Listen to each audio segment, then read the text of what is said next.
Have you ever looked around in 2025 and thought, everyone here is mad, except me? That feeling has a name. Alice in Wonderland. A mathematician in Victorian Oxford spun a story to entertain a bored child on a boat ride. It became one of the most banned, debated, and secretly subversive books in English. Why? Because it did something children's literature wasn't supposed to do. It refused to teach a lesson. Alice isn't rewarded for obedience. She survives by continuing to ask questions in a world that demands acceptance. That's why parents tried to keep it off shelves. Alice in Wonderland isn't about escaping nonsense. It's about staying yourself inside it. And once you see that, you won't read it the same way again. Charles Dodgson lived inside a cage of Latin prayers and timetables. Christ Church, Oxford, strict, ordered, suffocating. On paper, he was an unlikely revolutionary. He tutored in mathematics, kept careful notebooks, wore a nervous stammer-like armor around adults. But children cracked him open. With them, he relaxed, invented puzzles, twisted ordinary logic into laughter. Inside the neat, rule-bound shell of a Victorian don, something wildly playful clawed at the walls. Victorian children's books had one job: fix the child. Every story ended with a lesson. Every character modeled obedience, piety, self-control. Tales rewarded the dutiful and punished the ones who strayed. The idea of a children's story that followed the dream logic of a curious mind, without standing up at the end to preach, unthinkable. If you grew up being told that stories had to teach you something, you know that pressure. Even now, there's an unspoken rule that everything you watch should be productive, educational, self-improving. Carroll's story shattered that rule. It said, what if the wild, confusing, funny dream is the point? Among the Liddell children was a dark-haired girl named Alice, bright, spirited, impatient with boredom. On July 4th, 1862, Dodgson and a friend rowed the Liddell sisters up the River Thames for a picnic. To pass the time, Dodgson began to spin a story about a girl named Alice who followed a white rabbit down a rabbit hole. He improvised it as the boat moved through still water. The girl in the tale peered into a rabbit hole and fell, and fell, and fell. She drank mysterious potions, grew and shrank, met impossible creatures. By the time they returned to Oxford, the real Alice Liddell was captivated. She begged Dodgson to write it down so she could revisit the dream whenever she liked. Over the next few years, he did. He wrote out a shorter version in his neat hand, decorated it with his own illustrations, titled it Alice's Adventures Underground, and presented it to Alice as a Christmas gift. Friends who saw the manuscript urged him to expand and publish it. He added new episodes, sharpened the humor, deepened the nonsense. He invited John Tenniel, a cartoonist for Punch magazine, to give Wonderland a bold visual life. Tenniel's drawings became inseparable from the text. Alice in her simple dress and headband, the white rabbit with his waistcoat and watch, the grinning Cheshire cat, the furious Queen of Hearts. In 1865, after withdrawing the first print run due to quality issues and reprinting to his exacting standards, Alice's Adventures in Wonderland appeared. Victorian children and their parents found a story that refused to wag a moralistic finger. There was no final lesson printed neatly at the end. Instead, it plunged a sensible, well-brought-up girl into a world where adult rules twisted, language misbehaved, and authority looked ridiculous. Without announcing itself as rebellion, it offered a new way of writing for the young, one that trusted their intelligence and honored their sense of absurdity. If you enjoy stepping behind the curtain of famous stories like this, and you want more deep dives into great books and the strange lives that produce them, consider subscribing so you don't miss the journeys that lie ahead. But none of this explains why the dream still grips us today. For that, we have to fall down the hole with Alice. On the page, that journey begins in boredom. Alice is sitting by a riverbank beside her sister, who is reading a book with no pictures or conversations in it. Boredom opens the door. If you've ever stared at a screen, scrolled through the same feed, and felt your brain quietly going numb, you know this moment exactly. Boredom is when you're most likely to fall into your own rabbit hole. Then, without fanfare, a white rabbit runs close by. That, by itself, is nothing. But this rabbit takes a watch out of its waistcoat pocket and mutters that it's late. That single detail snaps the world in two. In one version of reality, Alice remains on the bank, politely bored, and nothing happens. In the one Carroll chooses, she follows the creature across the field and down a large rabbit hole, never once considering how in the world she was to get out again. Alice falls, not fast, slowly. Cupboards pass, bookshelves drift by. She grabs a jar of orange marmalade, finds it empty, puts it back. Gravity has gone soft, logic has unraveled. You're not reading about a fall, you're in it. That's what every rabbit hole feels like in 2025. One moment you're just checking something, the next you're 20 tabs deep. It's 3 in the morning, and you can't explain how you got here. Wonderland isn't far away. It's your browser history. At the bottom, Alice finds a little locked door and a glimpse of a lovely garden she can't enter. On a table, she discovers a bottle labeled, "Drink Me." She drinks and shrinks to tiny size, only to realize she left the key on the table, now far out of reach. After a series of ill-timed bites and sips from cake and potion, she grows enormous, floods the hall with tears, then shrinks again, nearly drowning in her own pool. In Wonderland, Alice's body escapes her control. She grows and shrinks without warning, often to her horror. The fixed sense of self that adults assume they possess the feeling of being securely the right size for the world is gone. Alice asks herself, "Who in the world am I?" and can't give a simple answer. She tries to recite the poems she learned at school, those tidy moral verses everyone knows, but they come out wrong, twisted into parodies. Everything that should anchor her identity, body, memory, education feels unreliable. If you've ever walked into a room and felt either far too big or far too small for it, if you've ever looked at your own life and thought, "I don't quite fit here," you've already lived your own version of Alice's size changes. And Wonderland has barely begun to test her. Soon she's swept into her own pool of tears with a group of animals, including a mouse and a dodo. They choose to dry themselves off by having a caucus race, a chaotic run in circles with no clear start or finish. When it ends, everyone is declared a winner and receives a prize. The whole scene mocks public meetings and procedures, a race that goes nowhere, with rules no one can explain. Alice then meets the white rabbit again, who mistakes her for his maidservant. Inside his house, she grows giant once more, her arm and leg wedged in the little dwelling. Outside, animals debate how to get rid of the monster. They throw pebbles that turn into cakes, which shrink her when she eats them, allowing her to slip away. Very soon, Wonderland will answer her troubled question, "Who are you?" in the most unsettling way. In a forest filled with gigantic mushrooms and strange smoke, Alice comes upon a large mushroom. On top sits a blue caterpillar smoking a hookah. He asks, "Who are you?" Alice stammers that she hardly knows. She's changed so many times since morning that she can't be sure. Instead of offering comfort, the caterpillar challenges her. When she says being so many different sizes in a day is confusing, he replies, with dry logic, that it's not. Yet he also provides something crucial, information about the mushroom. One side will make her grow taller, the other side shorter.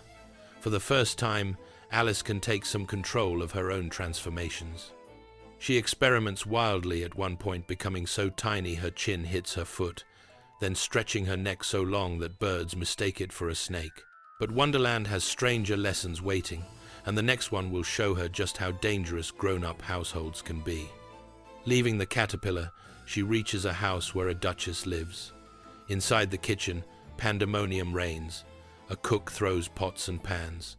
Pepper fills the air so thickly that everyone sneezes. A strange baby wails in the duchess's arms, while a grinning Cheshire cat sits nearby. The duchess shakes the child, shouts nonsense rhymes, and eventually thrusts the baby into Alice's arms, warning that if Alice doesn't take it away, she'll treat it even more harshly. Outside, the baby snorts and sneezes until it slowly turns into a pig.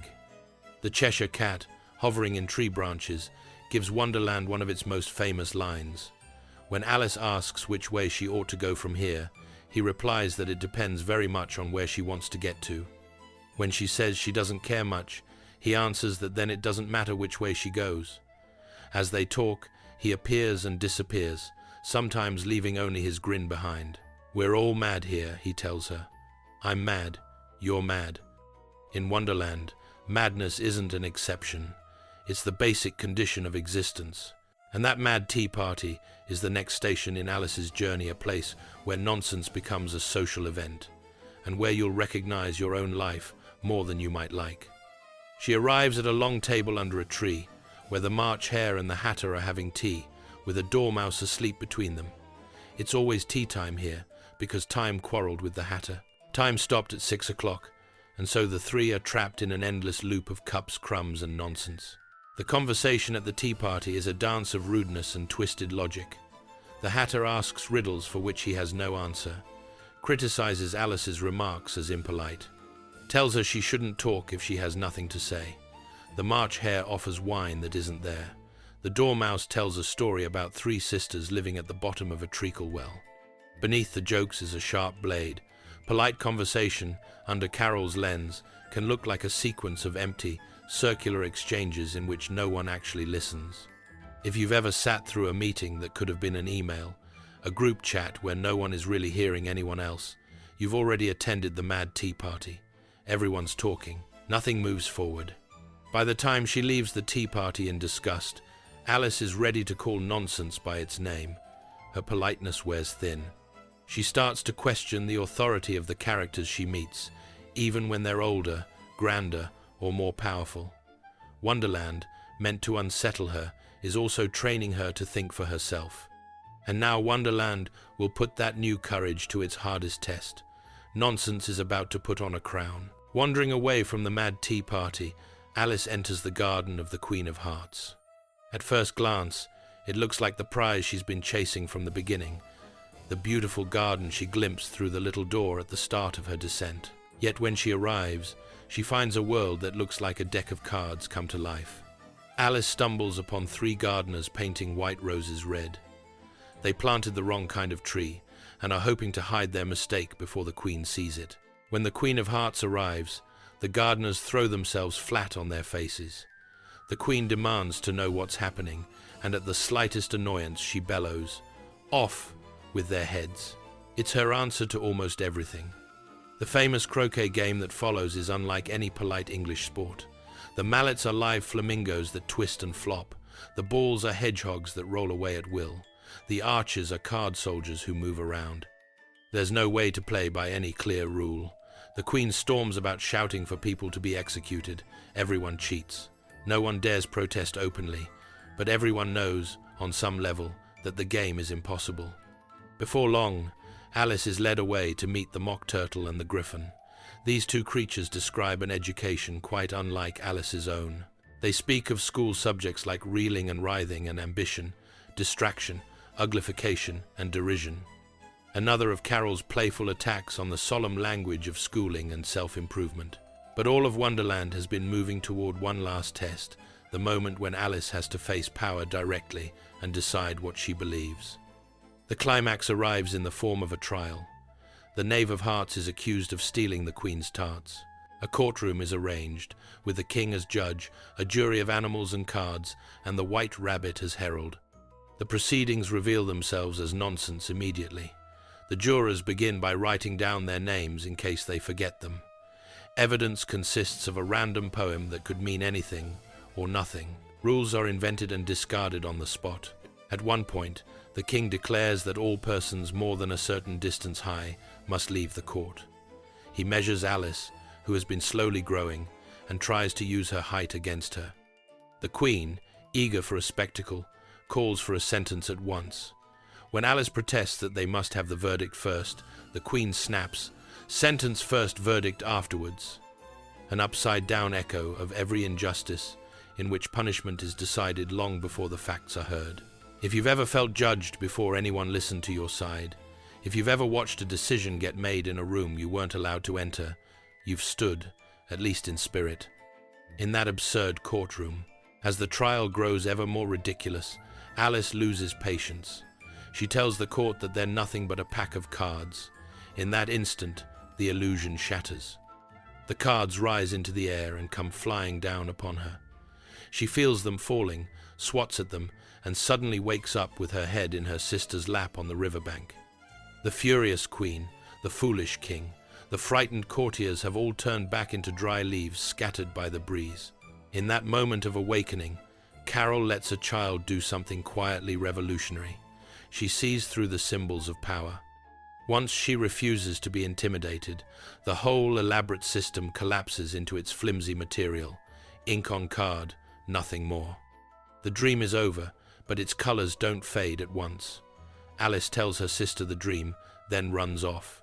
In the book's gentle closing pages, this sister becomes a kind of second observer. She closes her eyes and imagines herself in Wonderland, hearing again the rabbits hurry, the rattle of cups at the tea party, the shrill cries of the queen. Then she pictures Alice, grown into a woman, who will one day gather other children around her and tell them strange stories that make them both laugh and think. This frame does more than reassure nervous Victorian parents that it was only a dream. It suggests that Wonderland isn't just a private fantasy. It's something that can be shared, handed down, and woven into the memories of many childhoods. You can see the whole book through three simple things: the rabbit holes we fall into, the way we never quite feel the right size for our lives, and the moment we realize some terrifying authority is just a deck of cards. Charles Dodgson published books on symbolic logic, wrote a spirited defense of traditional Euclidean geometry titled Euclid and His Modern Rivals. He loved precise definitions, careful arguments, cleverly constructed puzzles. Wonderland is full of logical jokes, contradictions, and arguments that almost make sense before collapsing. When the Queen orders sentence first verdict afterwards, when the Hatter plays with the meaning of words like "say what you mean," Carroll is using the tools of rational thought to expose how thin and slippery everyday language can be. That mix of strict logic and joyful nonsense is one reason the book has fascinated not just children, but also people who spend their lives thinking about language and ideas. Yet it never turns into a dry lesson. Carroll always chooses the path of delight. A discussion about the proper way to cut a cake becomes a game. A paradox wraps itself inside a talking egg or a grinning cat. Imagine Wonderland without its pictures, and it would still be powerful. Yet Tenniel's illustrations added a layer of life so strong that many people today imagine Alice not as any child, but as Tenniel drew her, with straight hair, a plain dress, and an alert, somewhat skeptical expression, the Cheshire Cat's floating grin, the Queen's heart-shaped face twisted in a shout, the crouching figures of the March Hare and Hatter at their endless tea table. All these images have echoed through stage designs, cartoons, and films for more than a century. Very quickly after publication, Alice's adventures in Wonderland began to escape the covers of the book. Stage productions appeared. Early filmmakers in the silent era tried their hand at bringing the story to life on screen. In the mid-20th century, a major animated film by a famous American studio turned Alice's journey into a swirl of color and song, blending elements from both Wonderland and its sequel through the looking glass. Stage, film, animation, psychedelia. Every generation grabs Alice and twists her to fit their fever dream. The story survives because it refuses to be about just one thing. In the later 20th century, when psychedelia and surrealism were in vogue, the phrase "down the rabbit hole" took on new meanings, suggesting a plunge into altered states of mind or obscure layers of information. To go down the rabbit hole is now a common way to describe getting lost in any complex, spiraling experience, whether it's a chain of online articles or a difficult idea. If you have your own favorite moment or character from Alice's journey, maybe the tea party, the Cheshire Cat, or the trial of the knave, feel free to leave a comment sharing which part of Wonderland has stayed with you and why. Your perspective adds another layer to the many ways this story can be seen. The book's language has seeped into everyday speech in other ways as well. Phrases like "mad as a hatter," "off with their heads," and curiouser are still recognized even by people who've never read the original.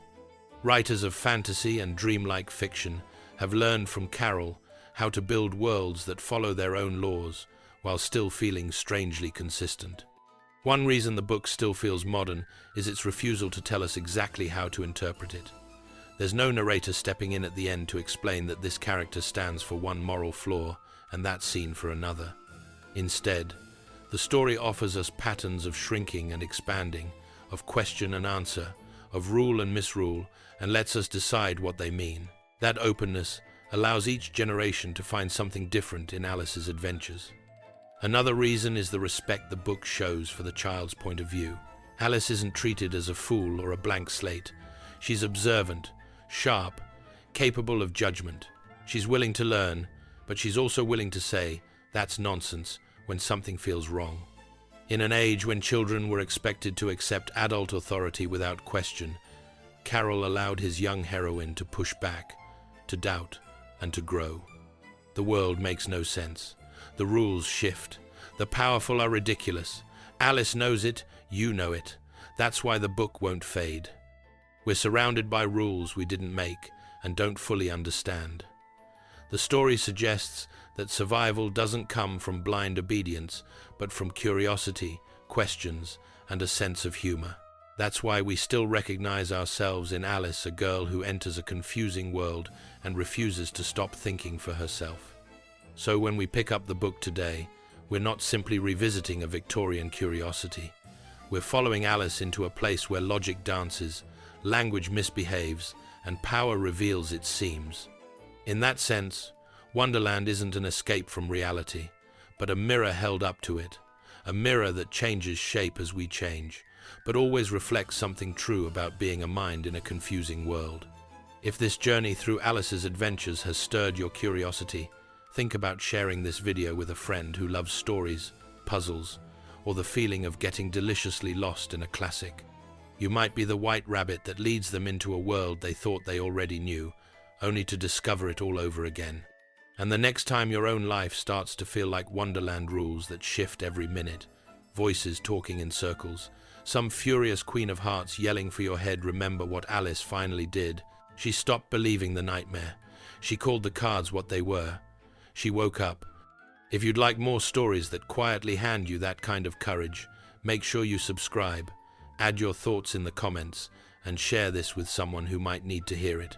That way, we can keep wandering together, from one curious world to the next.